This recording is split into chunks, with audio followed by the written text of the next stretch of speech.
तो आप आईएससी जाना चाह रहे हो कि बाहर ज्वाइन करना चाह रहे हो, क्या है? तो स्ट्रेन गेज हम्म। लगा के लॉन्गिट्यूडिनल स्ट्रेन भी मेजर कर ले।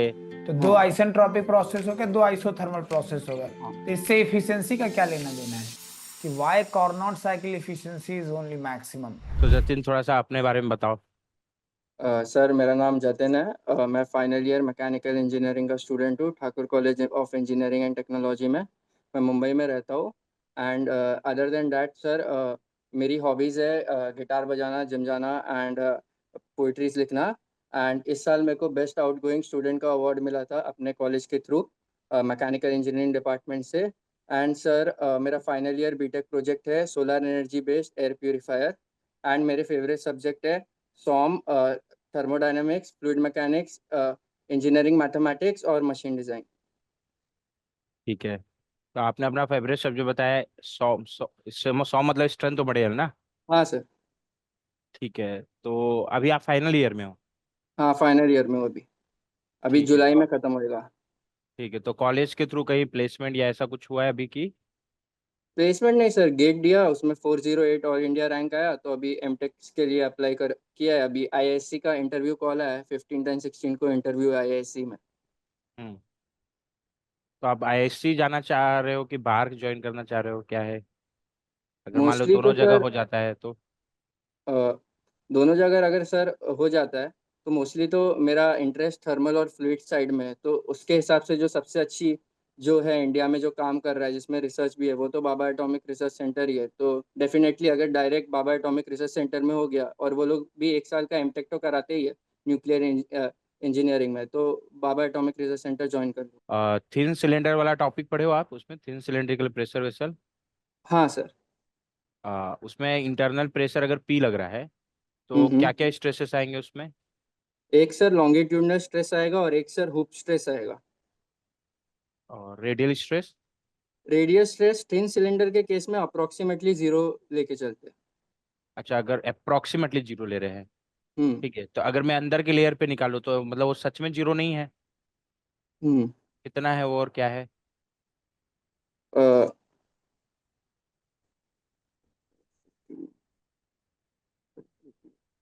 सर अगर हम लोग स्ट्रेन वाला जो फॉर्मूला होता है उधर से रेडियल स्ट्रेन निकाले और फिर स्ट्रेस हुक्स लॉ लगाए तो रेडियल स्ट्रेस हम लोग को मिल जाएगा। सर ये दिख रहा है आपको, ये वाली इक्वेशन? हम्म। तो सर अगर हम लोग रेडियल डायरेक्शन में अगर एक स्ट्रेन गॉज लगाए, उधर से रेडियल स्ट्रेन कैलकुलेट कर ले, और हम लोग के पास लॉन्गिट्यूडनल स्ट्रेस है और हुप स्ट्रेस है PD/40 और PD/2T से, तो उससे हम लोग रेडियल स्ट्रेस कैलकुलेट कर सकते हैं। ये तो तू मेजरमेंट के लिए बताया।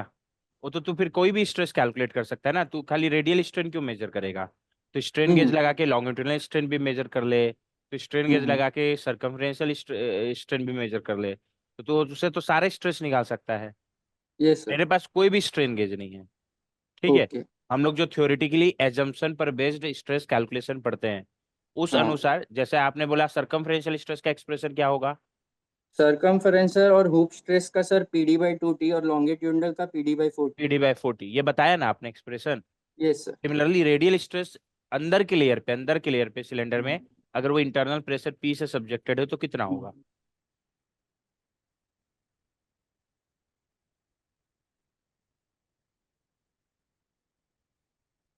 सर इन दोनों के कंपैरिजन में तो बहुत छोटा होगा, बट एग्जैक्टली तो सर मेरे को पता नहीं। हाँ ठीक है, चलो कोई बात नहीं, वो प्रेशर के बराबर होगा विद पी कंप्रेसिव। बाई ये पी प्रेशर के बराबर होगा, बराबर। ठीक है। हम्म। अच्छा, एक हम लोग के पास थिन सिलेंड्रिकल प्रेशर वेसल है, आप डायग्राम बना लेना। उसमें ओके। कैपिटल एच हाइट तक, पहले सुन लो, पूरा सुन लो। कैपिटल एच हाइट तक वाटर भरा हुआ है। ठीक है। और ऊपर से ओपन है। ठीक है। और ऊपर में फिक्स किया हुआ है उसको। ठीक है। अब ये ग्राफ बना, डायग्राम बनाना पहले।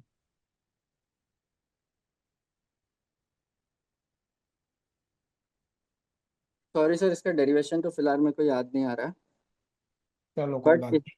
हाँ। सबसे ज्यादा इफिशियंसी किस साइकिल की होती है? कार्नोट साइकिल की सर। क्यों? सर क्योंकि कार्नोट साइकिल में दो आइसोथर्मल प्रोसेस होते हैं और दो आइजेंटैल्पिक प्रोसेस होते हैं।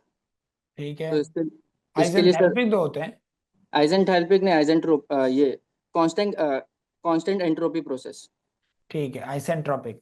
तो दो हाँ आइसेंट्रोपिक प्रोसेस हो गए, दो आइसोथर्मल प्रोसेस हो गए, हाँ तो इससे इफिशियंसी का क्या लेना देना है? मैं तो पूछ रहा हूँ कि इफिशियंसी सबसे ज्यादा क्यों है। सर, इसका भी हम लोग अजम्पशन ले सकते हैं कि कार्नोट साइकिल एक रिवर्सिबल साइकिल होता है, इसलिए उसका एफिशिएंसी मैक्सिमम होता है। ठीक है। तो जो आपने ऑटो साइकिल पढ़ा है, ऑटो उसमें कहीं साइकिल पे भी इरिवर्सिबिलिटी कंसीडर किया था? नहीं सर, उसका तो ग्राफ बनाते हैं और ग्राफ तो रिवर्सिबल प्रोसेस का ही बनाते हैं। ठीक है, तो जब वो भी रिवर्सिबल है, ये भी रिवर्सिबल है, तो इसकी इफिशियंसी ज्यादा का है, उसकी कम का है?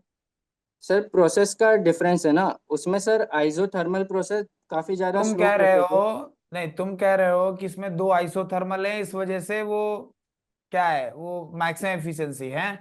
हाँ। मैं कहता हूं कि ऑटो साइकिल की इफिशियंसी ज्यादा है, क्योंकि उसमें दो कांस्टेंट वॉल्यूम है। अब बोलो, क्योंकि तुम भी तो उसका वो नहीं दे पा रहे हो ना।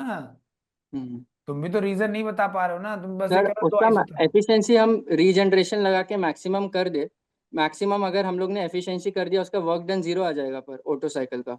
तो इसका ऑटो साइकिल का, हाँ। हाँ वो बात सही है, लेकिन मैं तो आपका रीजन फिर क्या हुआ, वही तो मैं आपको पूछ रहा हूँ कि why Carnot cycle efficiency is only maximum.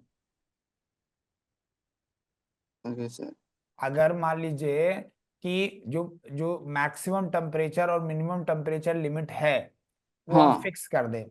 हाँ। ठीक है। मान लीजिए मैक्सिमम टेम्परेचर जो है, जो मटेरियल प्रॉपर्टीज है हमारे सिस्टम की, वो मान लीजिए 1000 केल्विन है। उससे ऊपर आप हम्म नहीं जा सकते, नहीं तो फट जाएगा वो सिस्टम। ठीक है। हम्म हीट रिजेक्शन आपका 300 केल्विन पे हो सकता है। अब हम्म ये बताओ कि इन दो टेम्परेचर लिमिट के बीच में अगर दो रिवर्सिबल साइकिल्स बनाई जाए, एक ऑटो और एक टर्बाइन, दो टेम्परेचर लिमिट समझ में आ गया, एक है 1000 केल्विन का हम्म और एक है 300 केल्विन का। इन हम्म दोनों के बीच में अगर हम दो रिवर्सिबल साइकिल बनाएं, हम्म एक ऑटो और एक कॉर्नॉट, तो किसकी हम्म। इफिशियंसी ज्यादा होगी?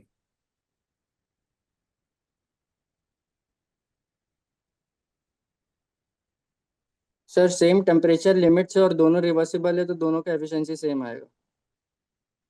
नहीं, सेम टेम्परेचर लिमिट का मतलब क्या होता है, वही तो मैं पूछना चाह रहा हूँ।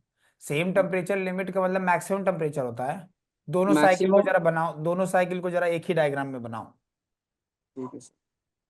दोनों साइकिल को टीएस डायग्राम में आपको बनाना है, दोनों साइकिल को एक ही डायग्राम में।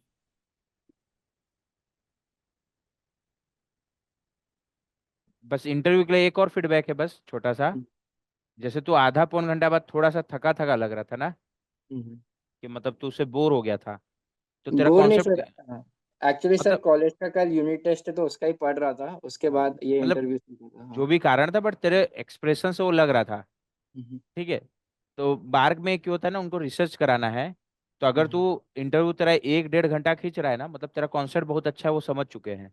हम्म अब उस 1 डेढ़ घंटा को तू अगर उनको ऐसा लगेगा ना कि तू 1 डेढ़ घंटा खींचने पर बोर हो रहा है, मतलब उसका मतलब ये है कि तू रिसर्च के लिए उतना इंटरेस्टेड नहीं है, तेरा कॉन्सेप्ट अच्छा है।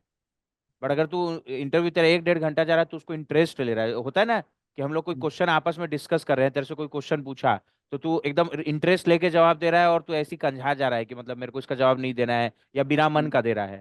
तो अगर तू हम्म बिना मन का दे रहा है ना, तो तेरा कॉन्सेप्ट कितना भी अच्छा हो, वो उसको सेलेक्ट नहीं करेंगे तेरे को। बट अगर तू हम्म उस डिस्कशन में इंटरेस्ट ले रहा है ना, तभी वो तेरे को सेलेक्ट करेंगे। तो तेरे को अपने आप को ऐसा प्रिपेयर करना है कि मतलब मेरा जब इंटरव्यू लंबा जाए, तो उस चीज़ को मैं इंजॉय करूँ, भले मेरे से कम आए ज़्यादा है वो अलग चीज़ है। बट उन मेरे को कोई डाउट आ रहा है तो उनसे पूछूं, बट मैं उसको एक जो है डिस्कशन मोड में ले जाऊं। मैं क्या बोलना चाह रहा हूँ, समझा ना तू? Yes sir. तो ये चीज़ जरूर इंश्योर करना है ना। ये बहुत ज़्यादा देखते हूँ। मेरे मतलब मेरे कई लोग ऐसे स्टूडेंट थे जिनका इंटरव्यू में एक भी जवाब गलत नहीं था, बट वो सेलेक्ट नहीं हुए थे। उसका कारण ओके। यही था। तो ये चीज़ को बस तू ध्यान देना, बाकी तेरा कॉन्सेप्ट बहुत अच्छा है, इंटरव्यू अच्छा जाएगा।